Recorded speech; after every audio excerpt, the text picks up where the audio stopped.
Fala, minha gente! Tudo bem com vocês? Espero que estejam maravilhosamente bem e prontos para mais uma leitura da palavra do nosso Deus e Pai. Hoje estaremos lendo o capítulo 20 de 2 Samuel. Leremos também o capítulo 13 de 2 Coríntios, capítulo 27 de Ezequiel e 75 e 76 de Salmos. Antes de iniciarmos a leitura e nesta ordem, vamos a uma palavra de oração, conversar com o nosso Deus, pedindo a Ele sabedoria. Então fecha teus olhos e ora juntamente comigo. Deus bendito, Pai soberano, rendemos graças e louvores ao Senhor, porque Tu és digno, Santo Deus. Acima de todas as coisas e de todos, Tu estás entronizado. Tu és o Senhor dos Exércitos, Tu és o nosso Pai, Criador de tudo quanto existe. E aquele que sustenta todas as coisas. Deus, louvamos ao Senhor pela Tua palavra, por esse evangelho de boas notícias. Obrigada pelo Teu cuidado, pelos livramentos que o Senhor já tem nos dado e pedimos que o Senhor nos acrescente ainda mais em sabedoria e no conhecimento do Teu evangelho, da Tua palavra, e que o Teu Espírito Santo nos dê a ousadia de pregar a Ele a tempo e a fora de tempo, quer seja oportuno, quer não. Fala aos nossos corações, Deus, mais esse dia, mais esse momento, e nos ajuda a perseverarmos todos os dias ao longo de toda a nossa existência. É assim que oramos ao Senhor, em nome do Teu Filho amado Jesus Cristo. Amém. Capítulo 20, que diz o seguinte, de 2 Samuel. Aconteceu que estava ali um homem perverso, cujo nome era Seba, filho de Bicri, homem de Benjamim. Ele tocou a trombeta e disse: Não temos parte em Davi, nem herança no filho de Jessé. Cada um para as suas tendas, ó Israel. Então todos os homens de Israel se separaram de Davi e seguiram Seba, filho de Bicri. Mas os homens de Judá se apegaram ao seu rei, conduzindo desde o Jordão até Jerusalém. E Davi foi para o seu palácio em Jerusalém. O rei tomou as 10 concubinas que tinha deixado para cuidar do palácio e as pôs em custódia e as sustentou, porém não teve relações com elas. Elas ficaram enclausuradas até o dia em que morreram, vivendo como viúvas. O rei disse a Amasa: Convoque para dentro de 3 dias os homens de Judá e apresente-se aqui. Amasa saiu para convocar os homens de Judá, mas demorou-se além do tempo que lhe havia sido dado. Então Davi disse a Abisai: Agora Seba, o filho de Bicri, nos fará mais mal do que Absalão. Por isso, pegue os servos do seu senhor e vá atrás dele, para que não ache para si cidades fortificadas e nos escape. Então saíram com ele os soldados de Joabe, a guarda real e todos os valentes. Saíram de Jerusalém para perseguir Seba, filho de Bicri. Quando chegaram à pedra grande que está em Gibeão, Amasa veio ao encontro deles. Joabe usava trajes militares e sobre eles um cinto, no qual, presa aos seus lombos, estava uma espada dentro da bainha. Quando Joabe se adiantou, sua espada caiu. Então Joabe disse a Amasa: Você vai bem, meu irmão? E com a mão direita pegou na barba de Amasa para o beijar. Amasa não reparou na espada que estava na mão de Joabe. Assim este o feriu com ela na barriga e lhe derramou por terra os intestinos. Amasa morreu sem que fosse preciso dar um segundo golpe. Então Joabe e o seu irmão Abisai perseguiram Seba, filho de Bicri. Mas um dos moços de Joabe parou junto do corpo de Amasa e disse: Quem está do lado de Joabe e é por Davi, siga Joabe. Amasa estava envolto no seu sangue no meio do caminho. Quando o moço viu que todo o povo parava, arrastou Amasa do caminho para o campo e lançou um manto sobre ele, porque ele via que todo aquele que chegava perto dele parava. Depois que o corpo foi afastado do caminho, todos os homens seguiram Joabe para perseguirem Seba, filho de Bicri. Seba passou por todas as tribos de Israel até Abel-Bet-Maaca. E apenas os beritas se ajuntaram. Todos os seguiram. Joabe e os seus homens vieram e o cercaram em Abel-Bet-Maaca. E levantaram contra a cidade um montão da altura da muralha. E todo o povo que estava com Joabe batia na muralha para a derrubar. Então uma mulher sábia gritou de dentro da cidade: Escutem, escutem! Digam a Joabe que venha cá, para que eu fale com ele. Quando ele chegou perto, a mulher perguntou: Você é Joabe? Ele respondeu: Eu sou. Ela lhe disse: Ouça as palavras desta sua serva. Joabe respondeu: Estou ouvindo. Então ela disse: Antigamente se costumava dizer: Peçam conselho na cidade de Abel. E assim as questões eram resolvidas. Eu sou uma das pacíficas e das fiéis em Israel. E você procura destruir uma cidade que é mãe em Israel, porque você quer devorar a herança do Senhor. Então Joabe respondeu: Longe de mim que eu devore e destrua. A coisa não é assim. Porém, um homem da região montanhosa de Efraim, chamado Seba, filho de Bicri, levantou a mão contra o rei, contra Davi. Entregue-me só este, e eu vou me retirar da cidade. Então a mulher disse a Joabe: Eis que a cabeça dele será jogada por cima da muralha para você. Então a mulher, na sua sabedoria, foi falar com todo o povo. E cortaram a cabeça de Seba, filho de Bicri, e a jogaram para Joabe. Então Joabe tocou a trombeta, e eles se retiraram da cidade, cada um para a sua casa. E Joabe voltou a Jerusalém, para junto do rei. Joabe era comandante de todo o exército de Israel. Benaia, filho de Joiada, era comandante da guarda real. Adorão era chefe dos que estavam sujeitos a trabalhos forçados.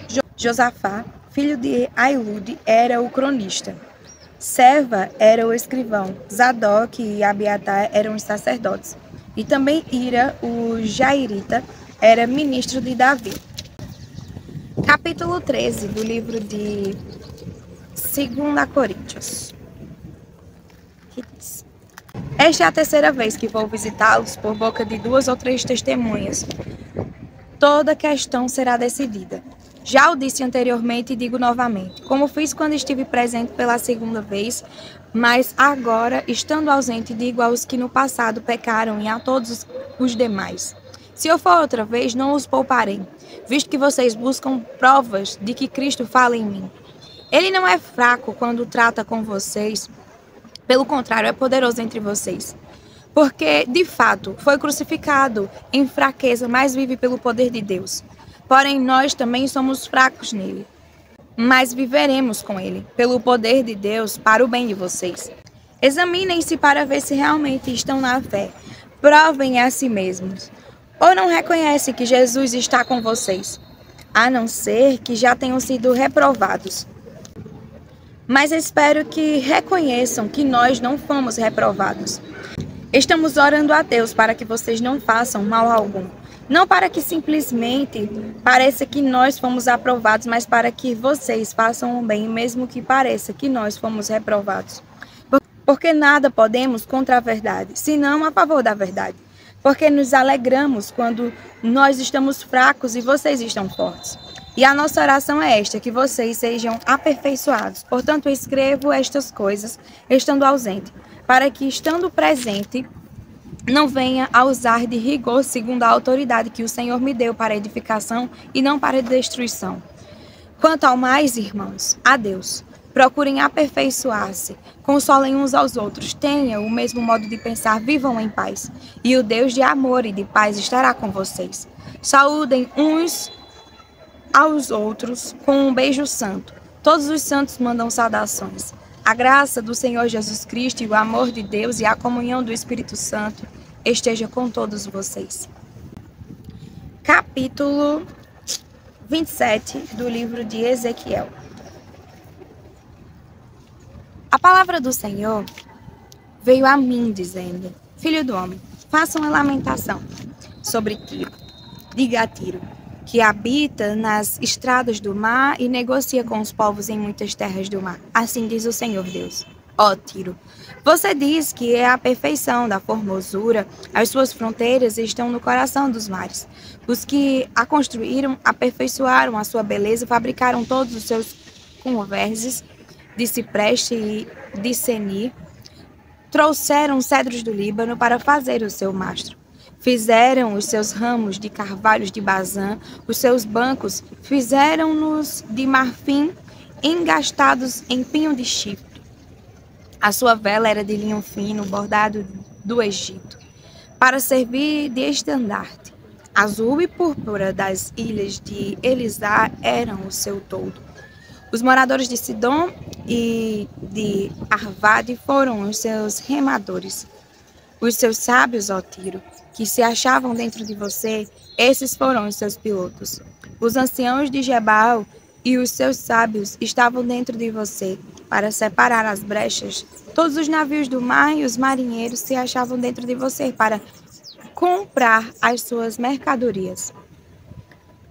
Os persas, os lídios e os de Put serviam no seu exército como homens de guerra. Penduravam em você os seus escudos e capacetes. Foram eles que a cobriram de glória. Os filhos de Arvade e o seu exército estavam sobre as muralhas que a rodeavam, e os gamaditas ficavam de vigia nas torres. Penduravam os seus escudos nas suas muralhas e aperfeiçoavam a sua beleza. Tarsis negociava com você por causa da abundância de todo tipo de riqueza.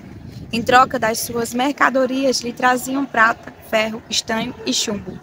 Javã, Tubal e Meseque negociavam com você. Em troca das suas mercadorias, davam escravos e objetos de bronze. Os da casa de Togarma, em troca das suas mercadorias, davam cavalos, jinetes e mulas. Os filhos de Dedã negociavam com você. Muitas terras do mar eram o mercado das suas manufaturas. Em troca, traziam dentes de marfim e madeira de ébano. A Síria negociava com você por causa da multidão das suas manufaturas. Por suas mercadorias eles davam esmeralda, púrpura, obras bordadas, linho fino, coral e pedras preciosas. Judá e a terra de Israel negociavam com você pelas suas mercadorias. Davam o trigo de Minite, confeitos, mel, azeite e bálsamo. Damasco negociava com você por causa da multidão das suas manufaturas, por causa da abundância de todo tipo de riquezas, dando em troca vinho de Elbom e Lançar. Também Dan e Javã de Uzal, pelas suas mercadorias, davam em troca ferro trabalhado, cássia e cálamo, que assim entravam no seu comércio. Dedã negociava com você, trazendo mantas para cavalos. A Arábia e todos os príncipes de Quedar eram seus clientes. Negociavam com você, trazendo cordeiros, carneiros e bodes. Nisto negociavam com você. Os mercadores de Sabá e Ramá negociavam com você. Pelas suas mercadorias davam em troca os mais finos aromas, pedras preciosas e ouro.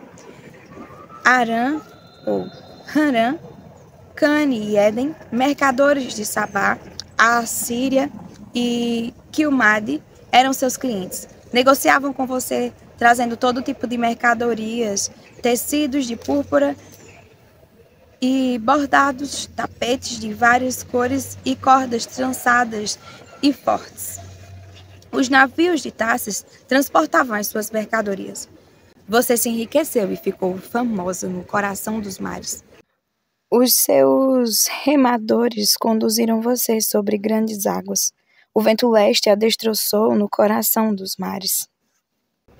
As suas riquezas, as suas mercadorias, os seus bens, os seus marinheiros, os seus pilotos, os encarregados de reparar as brechas, os seus comerciantes e todos os soldados que estão dentro de você, juntamente com toda a multidão do povo que está dentro de você, se afundarão no coração dos mares no dia da sua ruína, ó Tiro. Ao estrondo da gritaria dos seus pilotos, as praias tremerão. Todos os remadores, os marinheiros e todos os pilotos do mar descerão de seus navios e pararão em terra. Farão ouvir a sua voz por causa de você e gritarão amargamente. Lançarão pó sobre a cabeça e rolarão na cinza. Raparão a cabeça por sua causa, vestirão roupa feita de pano de saco e chorarão por você com amargura de alma e com amarga lamentação. Em seu pranto farão uma lamentação sobre você, dizendo: Quem era como o Tiro, que agora está reduzida ao silêncio no meio do mar? Quando as suas mercadorias eram expostas pelos mares, você satisfez muitos povos. Com as suas muitas riquezas e suas mercadorias, você enriqueceu os reis da terra. Agora você foi destroçada nos mares. Nas profundezas das águas, se afundaram as suas mercadorias e toda a multidão que estava dentro de você. Todos os moradores das ilhas se espantam por causa de você. Os seus reis estão apavorados e trazem o medo estampado no rosto. Os mercadores entre os povos zombam de você. Você se tornou objeto de espanto e deixará de existir para sempre. Capítulo 75 e 76 de Salmos. Capítulo 75. Graças te rendemos, ó Deus, graças te rendemos. Invocamos o teu nome e declaramos as tuas maravilhas. Pois dissestes, quando chegar o tempo determinado, julgarei com retidão. Ainda que tremam a terra e todos os seus moradores, eu firmarei as suas colunas. Digo aos soberbos que não sejam arrogantes e aos ímpios que não fiquem de nariz empinado. Não levantem orgulhosamente o seu nariz nem falem com insolência, porque não é do Oriente, não é do Ocidente, nem do deserto que vem o auxílio. Deus é o juiz. A um ele humilha, a outro ele exalta, porque na mão do Senhor há um cálice cujo vinho espumeja, cheio de mistura. Dele dá a beber. Sorvem-no até a última gota todos os ímpios da terra. Quanto a mim, exultarei para sempre e cantarei louvores ao Deus de Jacó. Ele diz, abaterei as forças dos ímpios, mas a força dos justos será exaltada. Capítulo 76. Deus é conhecido em Judá, grande é o seu nome em Israel. Em Salém está o seu tabernáculo e em Sião a sua morada. Ali despedaçou ele as flechas, o escudo, a espada e a batalha. Tu és ilustre e muito glorioso do que os montes. Tu és ilustre e mais glorioso do que os montes eternos. Os corajosos foram despojados, jazem a dormir o seu sono, e nenhum dos valentes pode valer-se das próprias mãos.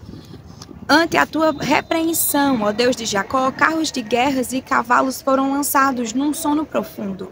Tu, sim, tu és terrível, se estás irado. Quem pode permanecer na tua presença? Desde os céus fizestes ouvir o teu juízo, a terra tremeu e se aquietou. Quando Deus se levantou para julgar e salvar todos os humildes da terra, pois até a ira humana há de louvar-te, e da ira restante te cingirás. Façam votos ao Senhor, seu Deus, e tratem de cumpri-los. Todos os que rodeiam, tragam presentes àquele que deve ser temido. Ele acaba com o orgulho dos príncipes. Ele é tremendo para os reis da terra. Amém. Até amanhã para mais uma leitura da palavra do Senhor. Fiquem com Deus.